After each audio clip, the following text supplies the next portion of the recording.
welcome to another exciting episode of the $1 Million Peddlers. I'm Paperboy. And I'm Mr. Magazine. Do you watch much on YouTube, Mr. Magazine? Actually, not much at all, unless my kids show me something cool or funny.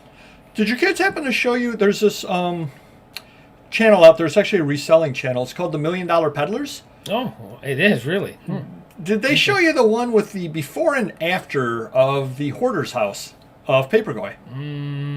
I don't think they showed me that one. Oh. I was told about it. I was supposed to watch it, and I probably just got sidetracked with Instagram. Sorry. Oh, exactly. So hopefully the $1 Million Peddlers Instagrams.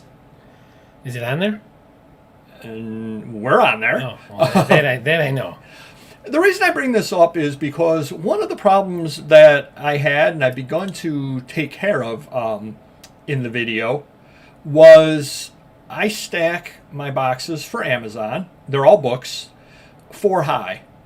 Over time, between the weight and between taking the boxes on and off, the bottom boxes begin to buckle. Okay. I've also noticed that down in the basement, I've got a bunch of comic boxes. I've got I forget what you call them, but they're the hard shell comic boxes that you pull. Yeah. You pull the boxes in and out of. Over time, the handles on the comic boxes start breaking. And same thing with some of the magazine boxes that I have as well. Over time, pulling them down off the shelf, on the shelf, off the shelf, they start breaking. I am fairly sure, in fact, I've been to the warehouse. Do check out the warehouse tour if you haven't already. It's a great thing. I've been there too. Yeah, it is great. You've got some record boxes, or boxes you have records stored in, Right. that aren't in the best of shape. We use the term destroyed. Okay, that would be a little harsher than not the best of shape. But if you think about the boxes that are, 10, 12, 13 years old, they started in the garage of my shop.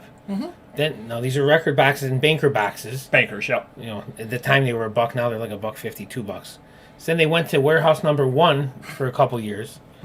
Then we had to move them to warehouse number 2 for a couple years. And then the big daddy of them all, we had to bring them to the new warehouse. And we hired a moving company to do the records just because it was so heavy. They had to stay in order, and we let them do the work. And it was a project keeping them in order, but you can't really stack them. And they tried to stack a little bit because they're not bricks. There's no lid on them because it's a banker box.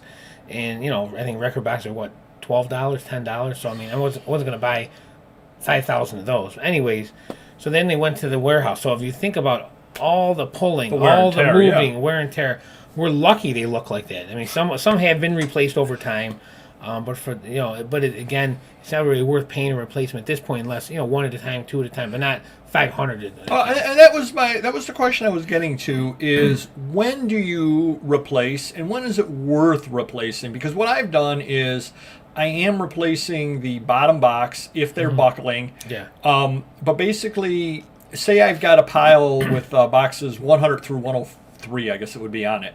And say box 100's buckling. Yeah. Obviously, if it's falling over, literally falling over, I'd change it, because you don't want an accident to happen. Right. But otherwise, until I sell something out of box 100 or 101, I just leave it the way it is. Now, I sell something out of box 101, well, I'm going to change box 100 because I'm right there anyway. Sure. In doing that. And another thing that I find, now I do things differently than you. You start new boxes. I fill in existing boxes. Which I can do because I'm a one-man show, so you certainly can do that. So what I would do is, okay, I'm replacing box 100. I rearrange the stuff in there, and it's amazing how poorly sometimes, over time you sell stuff and it doesn't all fit in there nice. I end up finding extra room in those boxes sometimes. But my question, I guess, is when do you change, and is it worth changing, and why would you change as far as upgrading the supplies when they're falling apart? The most feasible way is to do worst of the worst as needed. So, if we see records are falling off the shelf and the front flap is torn, right? We got to address that one quickly. And then we got to make sure we put the exact box numbers on the box so if it sells, we know where to get it from. But then, you'll just drive yourself nuts if you do too many of it. It's going to cost you, it'll cost me a ton of money because there's not 5 that need to be replaced. There's 500 that need to be replaced. Right, and that was the next question. You got 500 of them, and now you're spending $1,000 to replace them, plus all the man hours or person hours. Sorry. Yeah, we did start at one point. We were trying to do like spring cleaning and making stuff neater and nicer. And I was buying the banker boxes, and like one employee would do 10 a day, another employee would do 10 a day in different areas, so they're not on each other's feet. But like that got costly. So I'm like, we got to cut this out. We did certain areas that needed to be done, but there's still a lot more, and we just do them as needed. That's all. And the other reason I'm asking you is because I'm looking on there, and it's almost worth buying for me 10 magazine boxes or 10 comic boxes, because I've got enough of them that are damaged at this point that I actually could change it out. Now, again, I gotta for me, stop you right there. Mm-hmm. Would you be interested in free, used, good condition magazine boxes? Yes, I would be. All right. Now I know it, because get off topic here. The loft has a ton of this stuff, and I'm paying for space. And yeah, they're boxes, and we're not using some of them. It's, so I just want to I was going to take them to that paper recycling place, put them on the box truck. But if you want some, I'll bring them over here. I mean, it sucks not to use them, but we really need space, and I can't have space with empty boxes. I'm at that point right now. Well, and then the other thing is, what do you use magazine boxes for, if anything? The one lister, the IT guy, he likes using them because it keeps them nice, and he organizes them, and everything he lists now is in numbered order.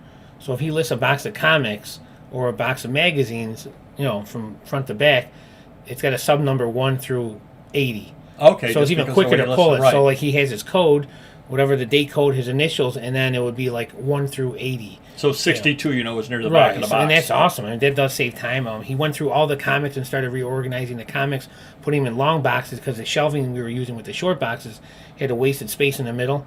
So now we'll be able to cut down our space almost in half now by using them. So I ordered 50 long boxes, and we're working on that. So he's really good with organization and numbering stuff. So we keep him what he's good at. Yeah, and and that's kind of what I wanted to bring up there, was because you've got the one side that you've obviously got to keep stuff safe. Obviously, you've got the stuff stored, and you got to keep the stuff safe. Yeah.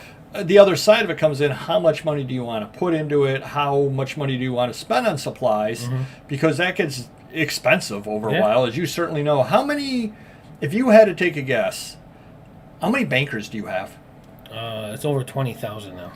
So if the bankers are $1.50 a piece, that's $30,000 worth of banker boxes. And we've thrown out probably thousands of them just from over time and combining boxes and stuff, Wow.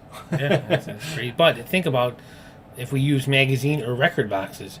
Yeah, we would be nicer, neater, more organized and stackable, whatever. But you're talking about 3 times as much money. Yeah, 6 figures in just boxes. Just boxes alone.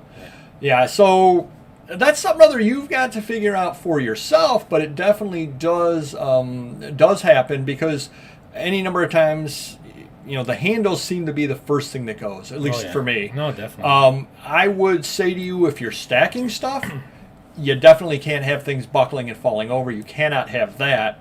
And once you start seeing some problems with the bottom of a box, I think at that point you have to bite the bullet and change it. Because what will happen at that point is you pull the box off the shelf and everything falls out the bottom of the box. And obviously that's not good for anybody. If you have the handle, one thing that I've learned that being cheap works for me is you take everything out of the box, put it back in the box the other way, and then the side with the good handle is the side you keep pulling on regularly. So the side with the bad handle is hidden away in the back, because you're never going to pull from the back. Right. You're going to pull from the front. So that'll give you a little extra time out of it as well. But at some point, you do have to bite the bullet. You do have to make the change. But again, just for the numbers he's talking about, the sheer volume, the sheer things. I mean, how many bankers did you say you had? Over 20,000. How long does it take to make a banker? A couple of minutes. No, minute. 30 seconds or a minute. I mean, if you know what you're doing after time, with the lid, close to a minute maybe. Yeah, so you got a minute each into them. So imagine if you wanted to sit there and you said, my labor that I paid someone to do that over time. Now we're going to redo every box and write the right number on it and move everything from box to box. Oh, jeez. Yeah. And that's another reason why you can't really do a wholesale change. Sometimes you have to do things slowly in pieces, parts, just because of that. Because you could spend 2 weeks redoing everything in there, and you wouldn't be too much further ahead. And then, of course, the same problem would happen again. Right. So hopefully that helps you a little bit. Hit the like button if you could, and we will see you next video. Take care. Bye-bye.